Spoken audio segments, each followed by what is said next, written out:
All right, so to be cheery, we're going to start this off by saying this is a video about the risk of financial ruin. And when I say the risk of financial ruin, I mean it as it applies to your portfolio and your retirement plan.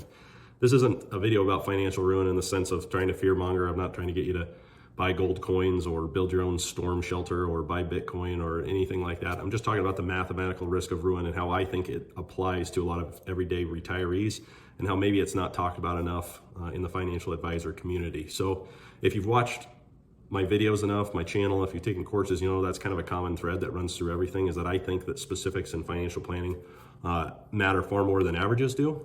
And that's definitely the case here. So when we're talking about the risk of financial ruin, to be perfectly clear, I am saying that this applies far more in terms of your financial portfolio and plan being at risk of ruin for people who rely on their portfolio for day-to-day living. So for the average person that maybe needs 2% a year from their portfolio, or 3% a year, or they just take income from their portfolio, those type of people aren't going to have the same mathematical risk of ruin as, say, an average person that might need a 5 or 6% withdrawal rate in order to live comfortably and can't reasonably reduce that withdrawal rate to meet needs from temporary market dislocations like COVID or the financial crisis. So in this video, we're going to talk a little bit about those risks, and I'm going to get an assist here from Nassim Taleb in his book, Skin in the Game, which I think does a really good job of explaining this risk, maybe in a little bit of a parallel universe, but he touches on it in the financial planning side of things. So for those of you who are familiar with Nassim Taleb, you'll probably know that he actually ran money professionally. He was an options trader, and he still has a close personal and professional relationship with Mark Spitznagel, who's the author of books like The Tao of Capital, more recently Safe Haven, and he's still a professional hedge fund manager for a hedge fund called Universa.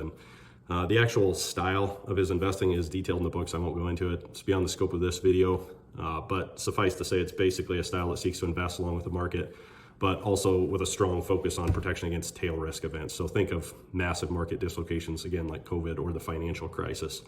And that's really what this particular video is about, is how those types of dislocations can create issues in your financial plan and how you need to think about them depending on what your specific situation is. So before we go and contrast kind of the way I think about financial planning and portfolio management and retirement to the ways that some other advisors maybe talk about it publicly or privately in their own practice, I'm going to start by explaining the thought process behind this. I'm going to use some excerpts out of chapter 19 of Taleb's book, Skin in the Game, and that particular chapter is titled The Logic of Risk Taking. And one of the examples that he gives in that chapter is the example of trying to calculate the risk of ruin from a group of gamblers going to a casino simultaneously. So he says, you send 100 gamblers to a casino simultaneously. What's ultimately going to happen is some of them are going to make money, some of them are going to lose money, and some of them are going to go bust, right? So if gambler number 28 goes bust, how does that affect gambler 29? And the answer is that it doesn't, right? So if we do this over and over again and we run trials and we find that 1 out of every 100 gamblers goes bust, what we've done is we've calculated that the risk of ruin in this case is about 1%, right? But let's twist this a little bit. What if instead of 100 random gamblers going to the casino all at once, you had one gambler, let's say it was your cousin, going to the casino 100 times? Well, if there's a 1% chance of going bust, then one person who goes 100 times, the chance of them going bust is actually pretty close to 100%, right? So let's say that this one person is going gambling 100 times in a row and they go bust on day 28. Does that affect day 29? You damn right it does. There's not going to be a day 29. So then Taleb concludes that particular paragraph with, the probabilities of a success from a collection of people do not apply to your cousin, all right? So the first example is an example of ensemble risk. The second is an example of time risk. He elaborates further in this chapter. When you read material by finance gurus based on the long-term returns of the market, beware. Even if their forecasts were true, they aren't. No individual can get the same returns as the market unless he has infinite pockets and no uncle points. And that goes back to my point at the very beginning, which was that people who rely on significant withdrawals from their portfolio by very definition do not have infinite pockets, and they do have uncle points. So if the investor has to eventually reduce his exposure because of losses or because of retirement or because he got divorced to marry his neighbor's wife or because he suddenly developed a heroin addiction after his hospitalization for appendicitis or because he changed his mind about life, his returns will be divorced from those of the market, period.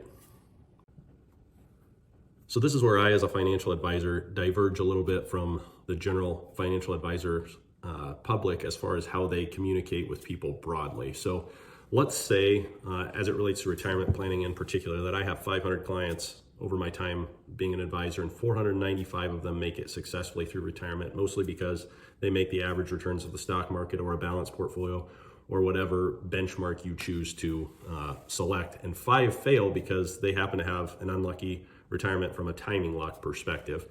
And I didn't help them to understand and address those risks from both the plan level and the portfolio level.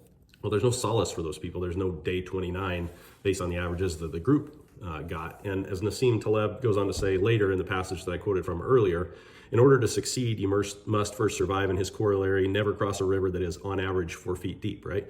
And this is part of the reason why I get so upset when I see people quoting returns from 40 or 50 or 100-year time frames, and especially returns from markets that include no cash flows whatsoever. Because for one thing, most of those time frames are far too long to be useful for the average person over their actual investing lifetime. And eliminating cash flows from the analysis makes it bordering on useless, because those change the math pretty dramatically. And you can see that in multiple posts on my channel. So to kind of dovetail this into what I'm talking about, which is how the advisor community speaks to the public about this, I've got some tweets from Nick Majuli. Now, this is in no way, shape, or form a criticism of Nick Majuli. Nick is a highly competent advisor. I've read his stuff for a long time. I think he's good at what he does. This is just me contrasting how people communicate with the public with what I think is reasonable for some people. So he had a tweet the other day that said, Michael Kitces, who is maybe the pioneer in financial planning of our generation, once did an analysis which found that retirees using the 4% rule for 30 years were just as likely to have 6 times their money as ending up less than their starting balance. The market surprises to the upside more often than you realized. And then he linked to that particular post. And those things are all completely true. I've actually done multiple videos. There's videos on my sites talking about withdrawal rates, where the starting safe withdrawal rate for any given person varied anywhere from as low as 4% to as high as 11%. The problem is you don't know in advance what that safe withdrawal rate is, so it's not useful for you to know that you could have, in some instances, withdrawn 11% and not run out of money. Now, I know that this particular advisor is not unaware of risk, because 13 days later he tweeted this: after a decade of studying investing, I've realized that there are many paths that lead to wealth, but only a few that lead to ruin. Avoid high spending, high risk, and high leverage if you don't want to lose it all. Preventing downside can be more important than chasing upside. So the initial tweet about the 4% rule is completely true, right? And the data bear that out, just like I said. But for the person that takes that information and with it says they're not going to have a 4% withdrawal rate, maybe they'll have 5 or 6%, and they end up broke because, of poor sequence of return risk. They're not bailed out by the person that 6x their money, right? So interestingly, you can read further down on his Twitter feed how he cautions people against applying the 4% rule to bonds, showing that it's in fact the 3.3% rule, as Grace pointed out, and you can see in the following tweet, right? So Nick is not somebody that advocates people taking excessive risks. He's exactly the opposite. But I think that we lose some nuance when we read through some of this stuff, and that the average person that doesn't understand financial planning and portfolio management might miss out on some of the more particular points that could help you get through this. So the posts about 6xing your money and the 4% rule not working for treasury bonds come on the same day as each other. So what's a person to do in this particular instance? Well, if you can't afford to decrease your withdrawal rate without dramatically damaging your standard of living, then your plan and your portfolio has to reflect that and how conservative they are. And when I say conservative, I mean in terms of financial planning. When you're running probability analysis, you're probably going to have to run a Monte Carlo probability of success percentage pretty close to 100%. Will that prove to be too conservative in many scenarios? Yes, it will. But if you can't afford to decrease your standard of living, you can't afford to run a 40 or 50 or 60% chance of success Monte Carlo like somebody who doesn't need their money for their standard of living can. So as far as the portfolio, there are asset classes beyond stocks and bonds and cash that can help you to avoid some of those ruinous environments. And they provide a little bit higher level of diversification for years like 2022, when none of those asset classes work particularly well, with the exception of cash. So when we talk about these things, that's important to understand. And this leads into the next tweet by Nick, which says, if you think you need a bunch of exotic investments to get wealthy, you're wrong. High net worth households, those with greater than 3 million in assets, had less than 7% of their net worth outside of stocks, bonds, and cash. If they don't need complex investments, then why would you?